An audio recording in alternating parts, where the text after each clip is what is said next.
main objective of hemostasis is to maintain the fluidity of the blood. Right? So that the blood will continuously flow in the body. However, there are cases or instances when there is unnecessary formation of thrombus. But there are also cases where thrombus formation is protective, especially in case of endothelial injury.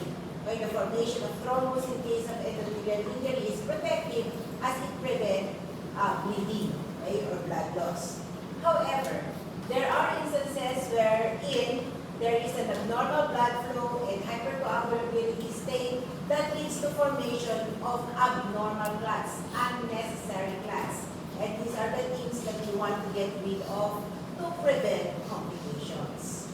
Now, how does hemostasis work? So again, the purpose is to maintain fluidity of the blood and to prevent blood loss. So in case of any endothelial injury, the first thing that our body does to protect us is to release a substance that will prevent further blood loss. So that would be the release of endothelin derived from the endothelial cells, which is exposed in case of endothelial injury. And this endothelin will cause vasoconstriction, thereby preventing initial blood loss. But we all know that this won't last for a long time. Therefore, there would also be the initiation of the primary hemostasis, the main purpose of which is to make a temporary platelet clot. After which, right, this platelet clot will have to be converted into something that is permanent. Right? And so there is activation of the coagulation system leading to the production of a permanent clot. But once the permanent clot is no longer necessary, it has to be lysed. It has to be removed. Okay? So there is also a process wherein these blood clots are lysed inside our body. So therefore, the entire hemostatic process is an interplay or a balance between pro-coagulation and anti-coagulation. Okay? So these are the substances that are inherent in our body to maintain hemostasis. Number one is the protein CNS. Right? These are, prostacyclin muna pala. So prostacyclin, okay, is released in our body. This increases the cyclic AMP inside the platelets. And once the cyclic AMP is elevated, it inhibits platelet aggregation. So, pinaprevent niya yung unnecessary platelet plug formation, which is the exact opposite of thromboxane A2. Thromboxane A2 is a substance released by the platelet itself, and this thromboxane A2 also causes vasoconstriction, but it promotes platelet activation, thus the formation of platelet plug. So, magka-opposite yung effect ng thromboxane A2 at ng prostacyclin. Then, we have the antithrombin 3. This is the natural anticoagulant in our body. This antithrombin 3, so sabi nga, antithrombin. So, ang target niya is the activated coagulation factors, which are 9A, 10A, 11A, and 12A. So, intrinsic and the common pathway. Now, the activity of antithrombin 3 is enhanced by heparin-like substances. Then you have the protein CNS. These are vitamin K-dependent proteins. And the purpose of these is to inactivate factors 5A and 8A. And lastly, we have the tissue plasminogen pathway inhibitor that limits the action of the tissue factor. Okay? And then lastly, we have the plasmin. Okay? It's the plasmin that eventually lies the permanent clot. Okay? So you all know this from physiology. Okay? You might want to go back sa hemostasis in physiology. course, we will start our drugs acting on these coagulation factors. So first, we have the anticoagulants. So always remember, when you say anticoagulants, it works in the coagulation pathway. Okay, kasi hindi dapat magkakapareho yan. So yung anticoagulant, fibrinolytic, and antiplatelet. Magkakaiba yan, kaya nga grinupo yan eh. No? Kasi ang nangyayari pagdating ng third year, pagdating ng fourth year, pag sinabing aspirin, sasabihin anticoagulant. Mali, di ba? So kailangan, may practically isipin, when you say anticoagulants, these are drugs that work on the coagulation pathway and inhibit the pathway from forming a permanent clot. So, let's start with the procoagulant. No? So, antithrombin 3, okay? Anticoagulant, I should say. Anticoagulant. So, this is antithrombin 3, okay? So, it inhibits factor 2A, 9A, 10A, 11A, and 12A. Again, this is inherent in our body. This is a natural, okay, anticoagulant. Now, but we said that antithrombin 3's activity is enhanced by heparin and heparin-like substances. So we have heparin as a drug. We do not have heparin inside our body. We need heparin from the outside. This is now the drug. Okay? Ito gamot na to. Yung antithrombin 3, meron tayo niyan. Okay? However, as we've said, there are instances when our body produce unnecessary clots and cause complications. Ano ba ang common complication ng mga unnecessary clot?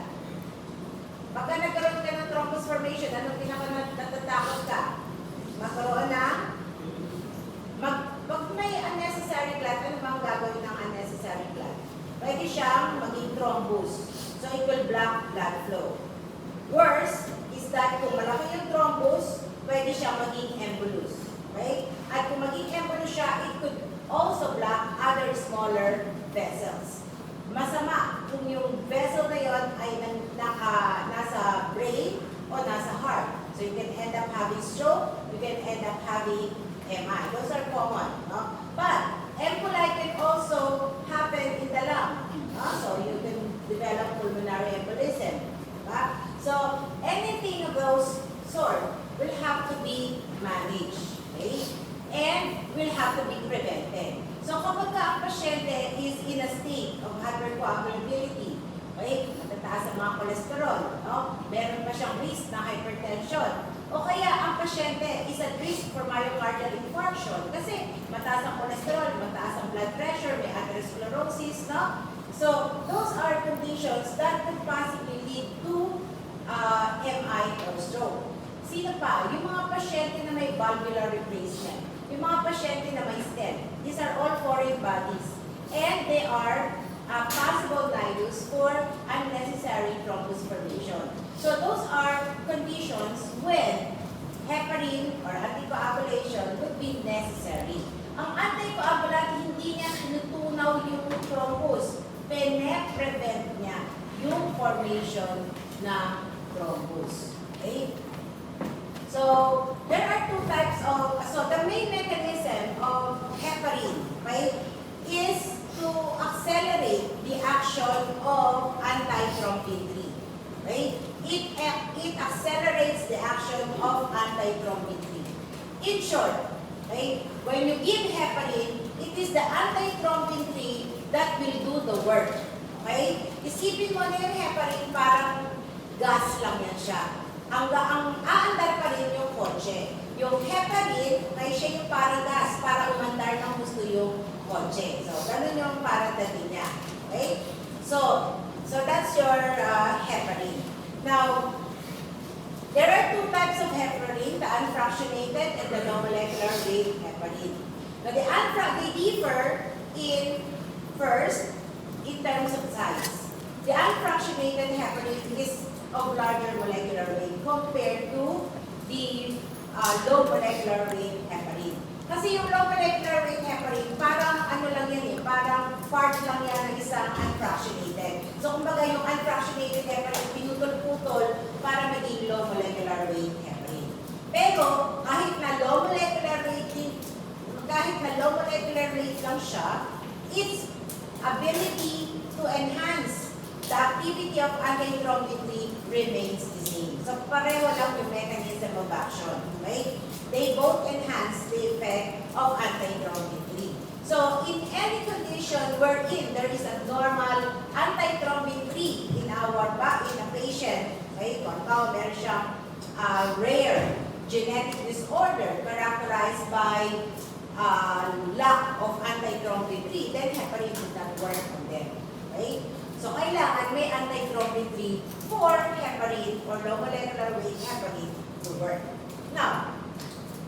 Now another difference, aside from the molecular weight between these two heparin, is that the unfractionated heparin, because of its size, okay, it also can bind thrombin. So, meron siyang minor effect on thrombin. So, the unfractionated heparin can bind thrombin and inhibit its effect. Unlike yung low molecular weight heparin, hindi niya kayang i-bind yung thrombin kasi maliit lang siya. Okay? So, yun yung pangalawang pagkakaiba ng unfractionated at low molecular weight. Yung unfractionated has an additional effect of binding the thrombin, thus inhibiting its action. That adds up to its anticoagulant effect. Okay? Now, so what are the clinical indications? As I've said, it can be used as a prophylaxis in VTE or for venous thromboembolism, for atrial fibrillation, we'll learn that, and for DIC, disseminated intravascular coagulation. Now, how is it administered? Unfractionated heparin is given either subcutaneously or intravenously. So, nung araw, kung i-discuss ko sa amin, anticoagulants, dalawa lang ang classification, oral and parenteral. So, yung parenteral anticoagulant, ito lang siya, mga heparin, low molecular weight or unfractionated. Okay? So, parenterally, it can be given IV, sub-Q, the effect is immediate. Okay? Pag IV. Pagka sub-Q, it will take a while. It will take about 20 to 60 minutes before it takes effect. Now, because of its large structure, it is not excreted in the urine, okay? So that it does not require dose adjustment in cases of renal failure. Now, the difficulty with heparin is that you have to adjust the dose every now and then, right? Depending dun sa pasyente. And how do we monitor the effect of heparin on our patient? So there is a test that you can do, okay, which is your activated partial thromboplastin time. Diyan mo ibabase, karaniwan, yung pag-titrate ng dose ng heparin. Because when you give heparin, you would want the APTT value to be 1.5 to 2.5 times the normal value, right? And normal value varies among different hospitals kasi kanya-kanya yan siya, no? Basta ang goal mo when you give heparin is to prolong the APPT or activated partial thromboplastin time 1.5 to 2.5 times the value in the hospital or your standard value. Okay? Now, pag mas mababa yung APTT less than 1.5 longer, hindi masyadong nagbago from the standard, ibig sabihin inadequate sa pag-give mo ng heparin. Pagka naman yung APTT naging 3 times the value of the standard, o pwedeng mag-bleed yung pasyente. Because bleeding or hemorrhage is the most common complication of heparin. That's the reason why you always have to monitor the APTT. Matatakot ka na mag-hemorrhage yung pasyente, baka mamatay sa bleeding. Okay? So you have to monitor. These are the other adverse effects, no? But this one, letter E, is not a toxic effect. Ito lang ang dalawa, ang tatlo, ang toxic. But there is another one that we really have to be careful about when giving heparin, and that is the development of HIE, right? Which is the heparin-induced thrombocytopenia, right?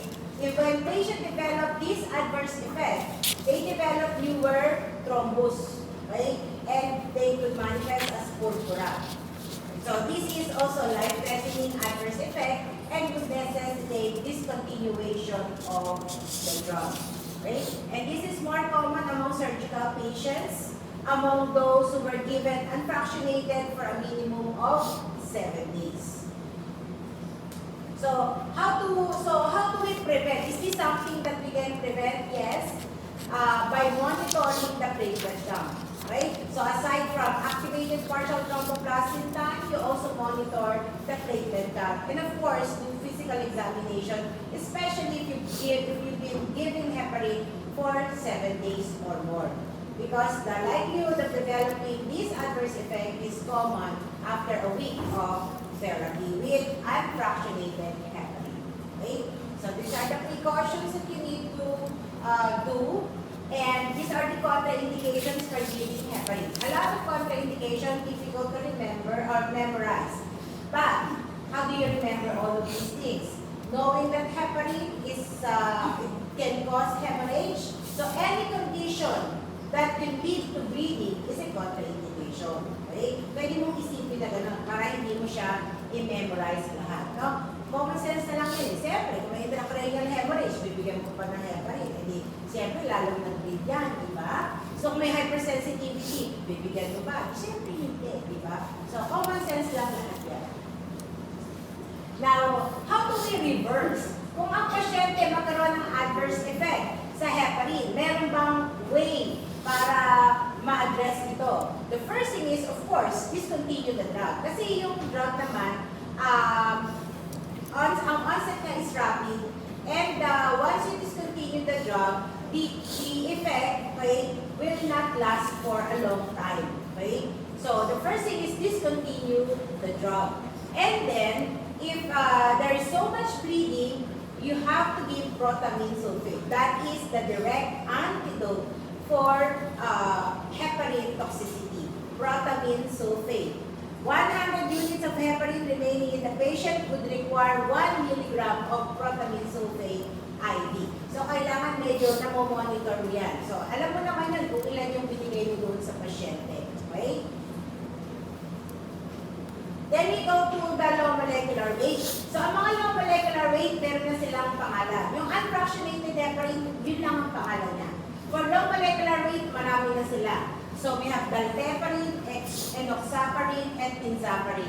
So, parin kasi heparin naman talaga silang lahat, no? So, again, the mechanism of action is mainly by enhancing the effect of antithrombin 3. They do not have any effect or direct effect on thrombin. Okay? Now, they are also administered parenterally. Pero yun nga, isa sa difference niya with unfractionated, this drug needs to be, the dose of this drug would require adjustment in case of renal failure or in chronic kidney disease. Sa unfractionated heparin, okay lang. Kahit may kidney disease ka, wala tayong pag-usapan dyan, diretso lang.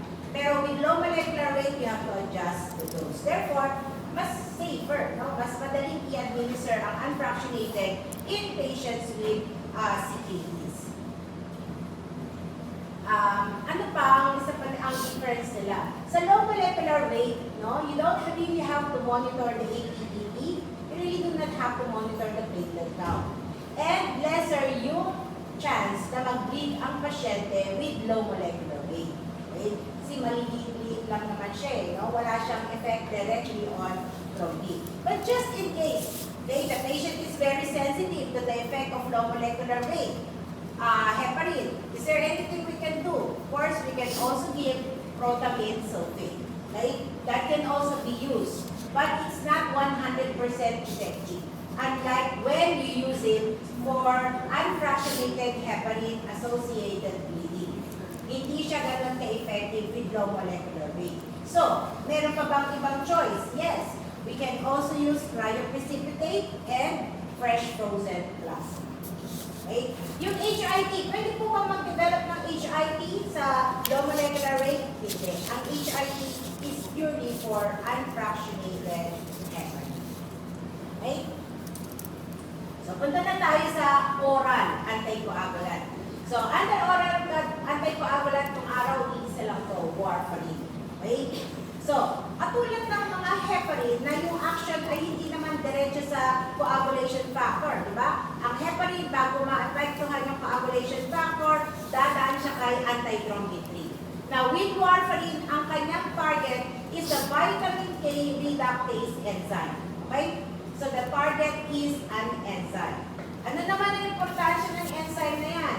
Vitamin K reductase enzyme is the one that reduces vitamin K, making it active. Once activated, vitamin K now will be able to activate factors 2, ano ba? Ano ba yung vitamin K dependent factors? 2, 7, 9, and 10. Okay, those are the magic numbers for vitamin K. Okay? And these are the coagulation factors that might be affected when you give warfarin. Okay? So again, anong mechanism of action ng warfarin? Huwag diretso sa coagulation factor, ha? Dadaan muna sa enzyme. Anong enzyme? With vitamin K epoxide reductase enzyme. Okay? So, pagka nawala yung enzyme na yun, yung vitamin K, hindi na siya magagamit, and therefore, 2, 7, 9, and 10 will not be active. Okay? And now, but warfarin, unlike heparin, does not work immediately. Hindi siya agad-agad. So, it will take around 3 days for it to take effect. Bakit po ganun? Bakit ang heparin agad-agad? Baka sabihin mo, kasi yung heparin binibigay yung IV. Di ba pag IV mas mabilis? Hindi naman sa ganon, okay? Pero dapat din naman, IV mas mabilis ang sagot, mas mabilis ang effect. Pero ang warfarin, the reason why it has delayed effect is because the different coagulation factors have different half-lives. Remember na ang warfarin, hindi siya dumidiretso doon sa coagulation factor. Dadaan muna siya sa enzyme. So, in short, okay, i-inhibit muna niya yung activation ng vitamin K. Therefore, yung mga activated coagulation factors na meron na tayo, kailangan maubos yun. Pagka naubos yun, tsaka pa lang i-epekto yung warfarin. Okay? And as you can see here, the coagulation factor with the longest half-life is factor 2. So, dapat maubos muna yan bago maging effective yung warfarin. Kasi yung warfarin, it will work on the newly formed coagulation factors that's supposed to be activated by vitamin K. Okay? Kaya, karaniwan, kapag pasyente, siyempre yung heparin, parenteral. Tapos ang warfarin, oral. Ayaw naman natin na araw-araw nag-i-inject yung pasyente ng heparin, no? Lalo na kung may atrial fibrillation siya, di ba? Ang hirap i-manage ng AF. Hindi siya nawawala minsan, di ba? Ano ba yung 2 ways na pinamanage natin ng AF? Paano natin pinamanage yun? By rate control at saka rhythm control, di ba? Those are the uses of your anti-arrhythmic. Hindi, anti-arrhythmic. Yun ang tawag niya, anti-arrhythmic, di ba? Anti-arrhythmic, di ba? So, yung mga anti-arrhythmic, ginagamit for abnormal rhythm. And one of the abnormal rhythms will be atrial fibrillation. And minsan, hindi natin kinokorrect yung rhythm. What we do is to control the rate, di ba? Ayaw natin na may ganong abnormality yung pasyente. So, kailangan yung pasyente, pagka meron siyang ganong sakit, isa sa mga ibinibigay mo is your oral anticoagulant, di ba? Kasi remember that AF is a risk factor for development of thrombus that will lead to stroke or myocardial infarction. So, pagka nag-oral anticoagulant ang pasyente, hindi mo pwedeng ibigay lang kaagad warfarin. So, most of the time, there is an overlap between heparin and warfarin. Okay? So, halimbawa mo, yung heparin, naka 7 days na. I-shift mo na siya sa warfarin. So, kailangan 3 days na magkasama ang heparin at warfarin. Okay? Kasi, di ba, 3 araw pa bago mag-i-effect yung warfarin. So, habang hinihintay natin yung effect ng warfarin, hayaan muna na yun natin yung heparin. So, kailangan nagbibigay ka na ng warfarin. Okay? While you are on heparin. So, 3 days lang ang overlap. After 3 days, pwede mo na iwanan si warfarin at tanggalin mo na si heparin. Kasi by that time, yung effect ng warfarin is already there. Okay?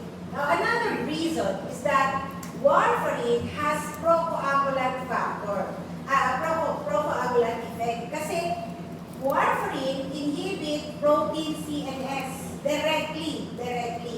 So, pag inhibit mo yung protein CNS, it inhibit protein CNS, kasi protein CNS are also vitamin D dependent. Pero mabilis lang ang half-life nito. So, they inhibit protein CNS, that's why during the initial management, during the initial stages ng warfarin therapy, yung protein CNS ay nai-inhibit. So, procoagulant yun.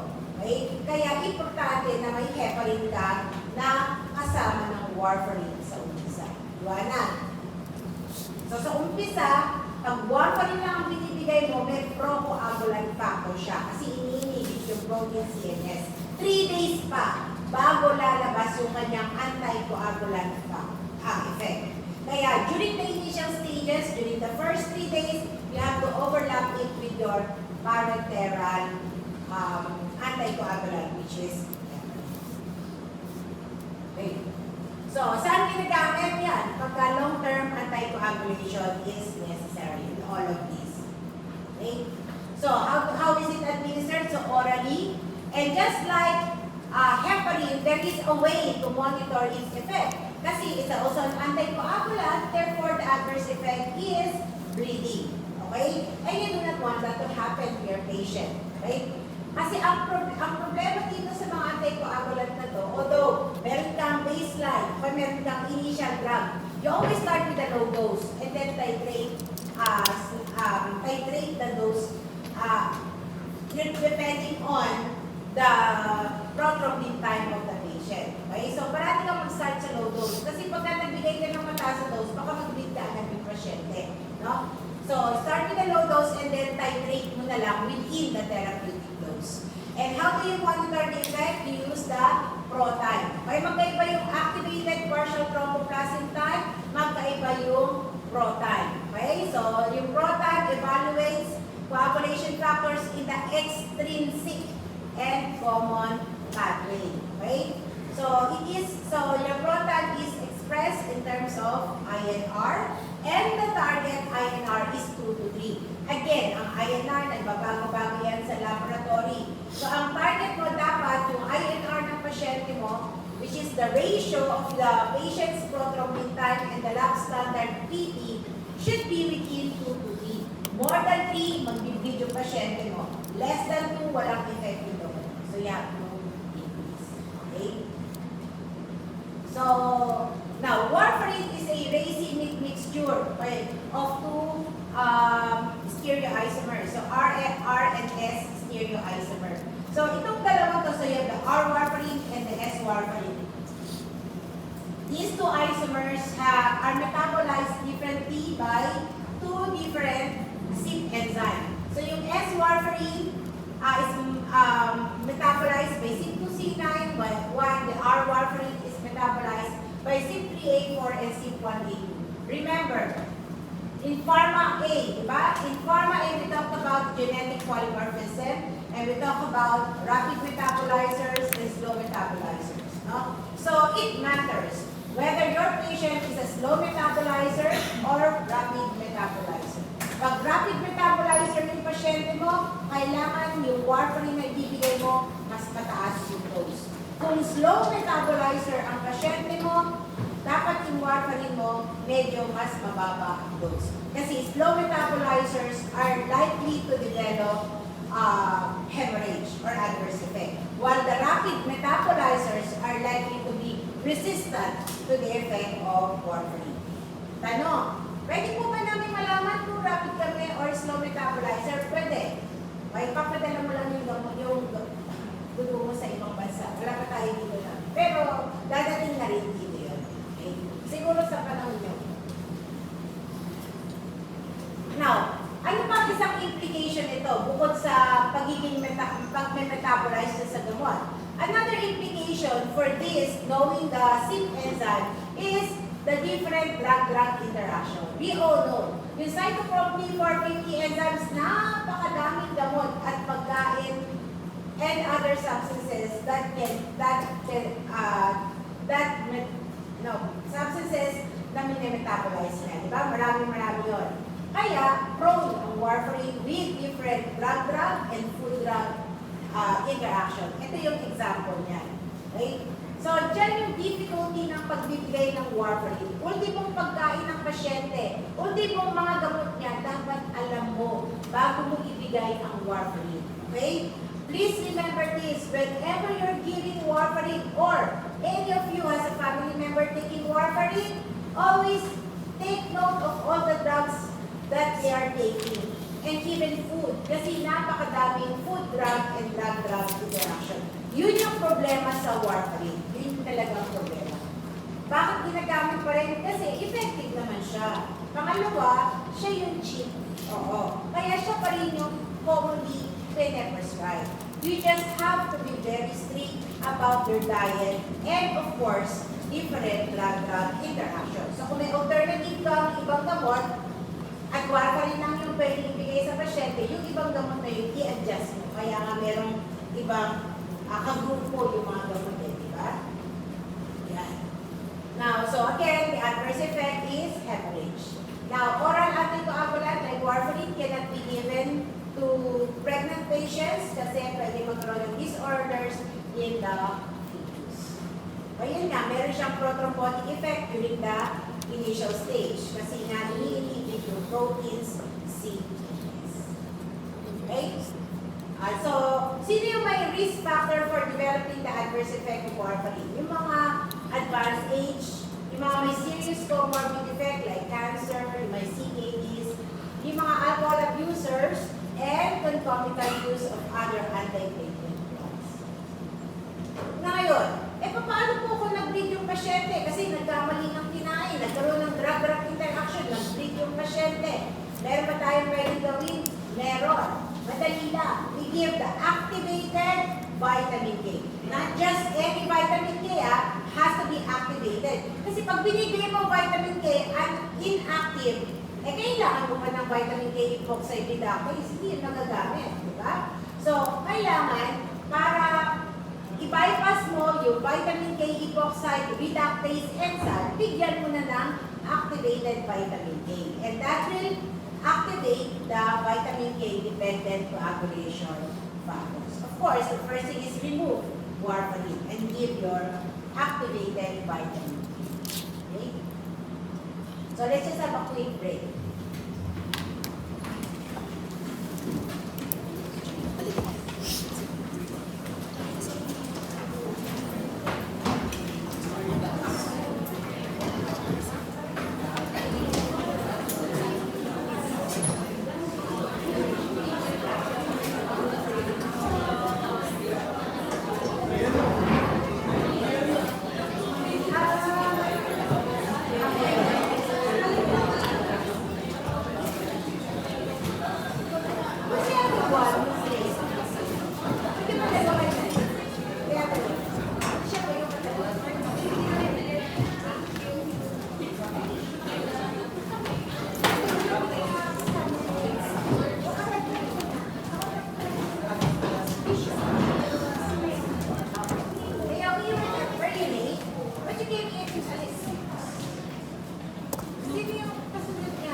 What time did you arrive?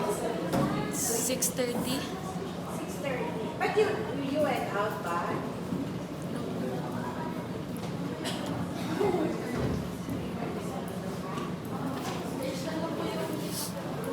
Actually, it's in after, but we're thinking in later during my, kasi nag-start na ako, then the other one came in.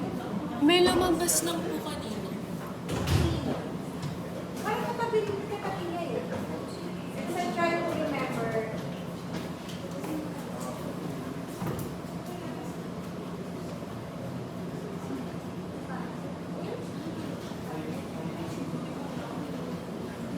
Yeah, I checked the attendance a while ago.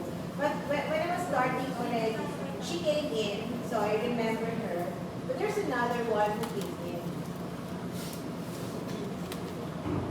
Dalawa yung girls eh.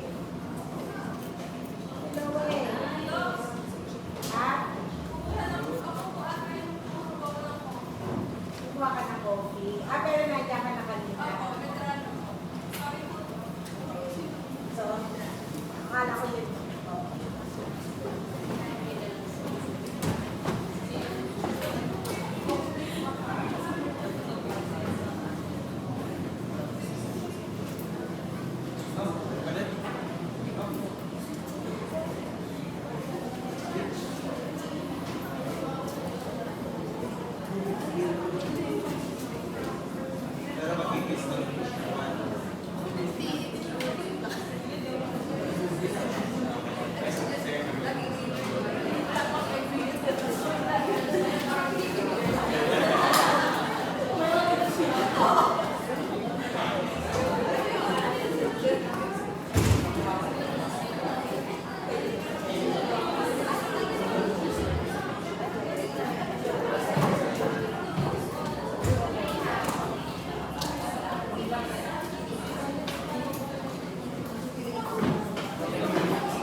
Tapos,